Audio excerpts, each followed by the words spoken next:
Well, we are excited to be here. We are doing our real talks at Hard Knox. Got the production team, Mom and Dad, and we're gonna get her done.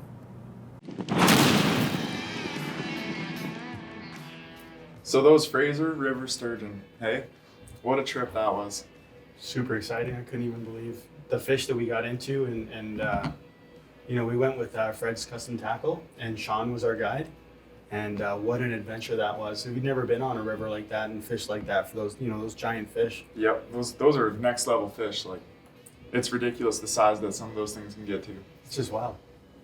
Yeah, so we got in the boat, we went down the river, and then Sean, it was all about the bait. You can't have any human scent. You gotta wear gloves, you gotta make sure your bait stays in just the bait cooler. There's so many different factors to making sure that you can get a bite on those big sturgeon. So, and that's something also is that Fred from Fred's Custom Tackle designed that thing that the cradle. Cradle. That when you catch a fish, they put off the side of the boat and it lowers down, so it keeps the fish, anything over 4 feet. They said you couldn't pick up. You're not supposed to pick up. It's hard on them, and to just slide them in the cradle and then scan them with that scanner, Yep. and to see if the fish has been previously tagged.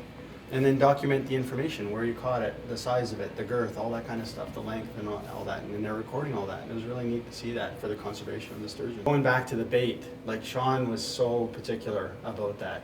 And he really knows his stuff when it comes to that, because it wasn't long, and got the hook down, and then it was like, hey, you smoked that fish, and that was a nice fish. Yep, absolutely. Yeah, I mean, that was one of my, at the time, the biggest fish I'd ever caught. Fish period. Fish period, just in general. Let alone, catching a fish out of freshwater. It's not necessarily a freshwater fish, because they do migrate from the salt into the fresh, and they'll go back and forth throughout their life. Right. But that fish was, oh man, I think it was only 5.5 feet long or 5 feet long. But even then, you're using a 150-pound J braid. You got these big, beefy reels, because you don't know if you're going to hook into a 10-foot fish, you never know. There's some ridiculous animals in that water body. But even that 5-footer, there's a time when he went to run, and he just kept going, and I was like, what is happening? This is wild. Yeah. Just crazy the fight behind those fish. But I mean, they have to be that strong to live the life that they live. And it's a barbless hook. Yep. And it's in that fish, and that you can't believe this hook is holding that size of a fish, and then it runs, and it runs, and it runs. And even for that 5.5 footer that you caught, it ran. I mean, you were pretty excited. I remember thinking super back, excited, right? Stoked. It was, and it was a little bit bittersweet, because you go out to the Fraser and you think, okay, we're going to get into one of those big fish. It doesn't necessarily always work like that. I loved it. It was absolutely awesome.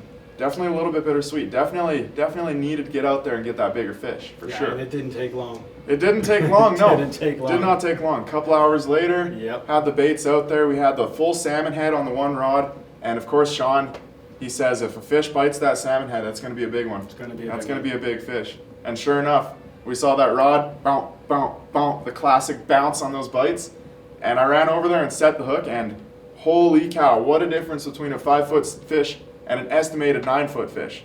Ridiculous difference. That was wild. Ridiculous. That fish, we fought it for, well, I should say I fought it. It was crazy. When you have a camera crew that's strapped into camera gear, they can't put their cameras down, and here you are attached to a 9-foot fish that's estimated to be over 300 pounds.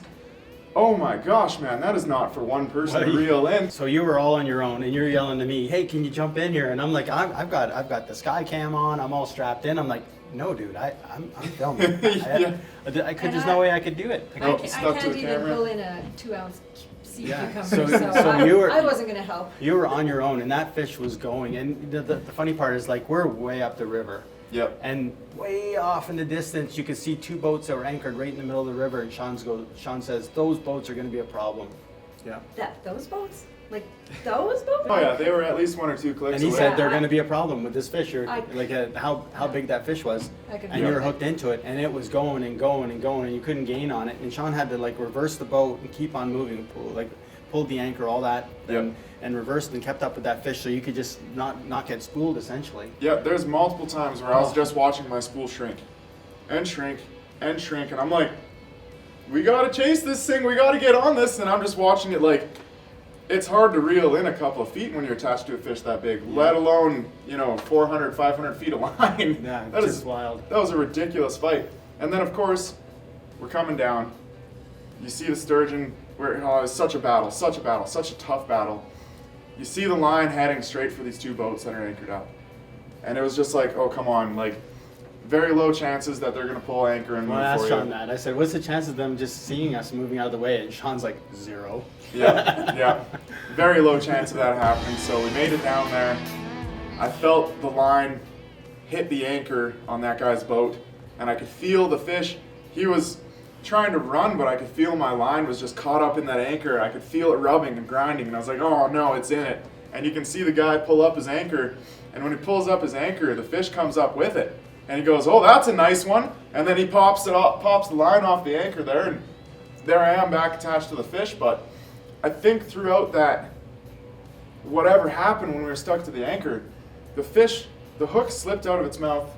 The fish went from being hooked properly to being foul hooked, and we didn't realize that until we had brought the fish up and actually saw that the hook had slipped back into the body there onto the anal fin. And Yeah. And then at that point, Sean's like, I don't know if it was all of a 9-foot fish. That's what Yeah. he said in his experience. That's not our guess. that's not our guess at all. No. That's This his is a very, guesstimation. very experienced guy telling us Experienced these guy. numbers. I'm not throwing random numbers out of a fish I've never seen and before. you can see on the film, you can see the size of the tail. It was massive. Giant. And then we could also see that it was foul hooked, and Sean's like, with the power of this fish and what we have to do to be able to land that fish and how long we'll have to fight it, it's not worth stressing the fish out. Yeah, possibly and the damaging chance the fish. or even it was a safety concern as well. He said with that fish, you could actually, if you get out of the water, if you get out of the boat and try to pull it, it's going to be a concern.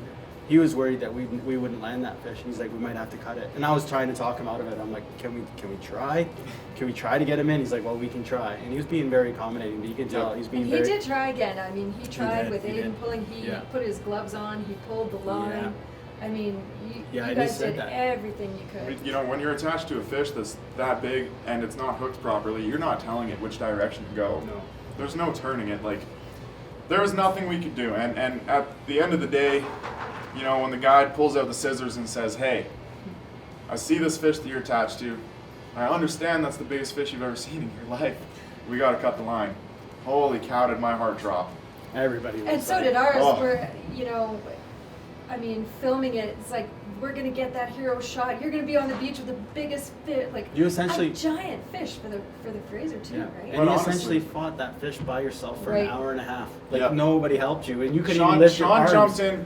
Sean jumped in a That's couple right, of yeah. times, but when you're taking off sweaters and stuff. yeah, pretty much only Yeah. for me to lay her down, right? Yeah. Take off a sweater, chug some water, and get back to it, right? Like, Yeah. that was just ridiculous. Absolutely ridiculous. Well, that Sean said a fish like that, it's usually 3-4 guys that are Yeah. working on that fish Yeah. to get him in, and there you are by yourself and yeah. No option. no option. It was, and it was kind of a bittersweet moment again when we cut that fish off. It was super bitter for obvious reasons, but it was nice to not be attached to a 300-pound fish anymore in the current. that was the toughest battle I've ever had with a wild animal. Like, very, very easily the toughest battle I've And ever I had gotta with a wild say, animal. like with the whole story and to have that experience and to see how far away those boats were, and they were nice. They did end up moving out of the way, and they were really. Well, they waited for us to get stuck to their anchor first. Yeah, so yeah, but maybe They may didn't not have they didn't understood what realize, was- yeah, yeah. because we weren't exactly close to them either. That was an epic battle. Well, you landed that 4.5 footer, 5 footer, and then we got into that one. It was an epic battle, and like you said, it was very bittersweet because we all. Wait a second. I thought that fish was like 5.5, not 4.5. Why are you making it smaller on me here? I don't know. I didn't mean to. But the point being is that, it's super disappointing because that's why guys go sturgeon fishing. You want to get in the water with the fish and see this massive fish and, Yeah, and scan it and learn a little bit more about it and all that kind of stuff. And when Sean cut that, we're all sad, but we knew it was the right thing to do. Well, of course, and it is the right thing to do in that situation. But for us, you get to the end of the day, you've put in a giant battle on a giant fish. You feel like you've played your part as much as you could. We released the fish safely as we could, with it being foul hooked. The fish wasn't foul hooked for a large majority of the fight. I almost guarantee it was when he got stuck to that anchor, something went wrong, the hook slipped back. Because we set the hook on a solid bite, Yeah. and we were using a salmon head. Like, it's not like You swam by it and you hooked He him. swam by it and got hooked in the fin. Like that fish came up, the rod tip bounce, bounce, bounce. Sean says, set it. Boom, I set the hook and we were connected. Right. You know, everything was so proper up until that anchor. Oh, I wish that didn't happen. That's such a heartbreaker. It did happen, and what it did, and we didn't have very much time because we're headed off to the coast right after that, so we couldn't even fish the next day. Yep. But what it did do, because we did go to the coast and we got into the salmon, and we got into other things, and that whole time you were thinking, I gotta go back, I gotta finish that job. That lit a fuse in me. Lit a fuse. So I can tell you right now, there's another episode where you may or may not have redeemed yourself, and yeah, we're looking forward to showing our audience that trip too, because when you're dealing with these type of fish and these huge fish, anything can happen. Anything can happen. Oh, That's man. it brings the true meaning into fishing, not catching. Yeah, because Really. you're working. Yeah. This is not a leisurely afternoon of fly fishing, putting in 2-pound cutties. This is not what it is. Crazy. Yeah, when you get stuck to one of those fish, it is. Yeah. It is something else. Highly addictive. Highly addictive. Yeah. I definitely recommend if you're going to do it, bring another fisherman or two with you. I do recommend that. Probably make your life a lot easier. Absolutely. And there are a number of reputable companies there, but we got to tell you, like Fred's Custom Tackle was so awesome to us. They outfitted us. Even for like getting us set up for fly fishing on the island, we got all the right flies. We talked to Max over there, and he was awesome. And then fishing with Sean, who's one of their professional guides, and top-notch guide. Top notch. The education that Sean had, like we fished a lot of hours with Sean. Yeah, At we the did. end of it, we spent a lot of hours with Sean, and Yeah. just the amount of education that man has about the fisheries that he's in, it's ridiculous. It's awesome. It's something to strive for. As you know, I'm a guide too. It's something that I'd like to be like one day, you know? Yeah. He has a lot of education. He Yeah. knows what's going on with everything to do with those fish. That experience is invaluable. Yep. So stay tuned and look forward to showing you guys episode 2, and hopefully Aiden redeemed himself with a giant sturgeon. We'll see. We'll see if I got that hero shot. Well, here's the sturgeon fishing on the Fraser River.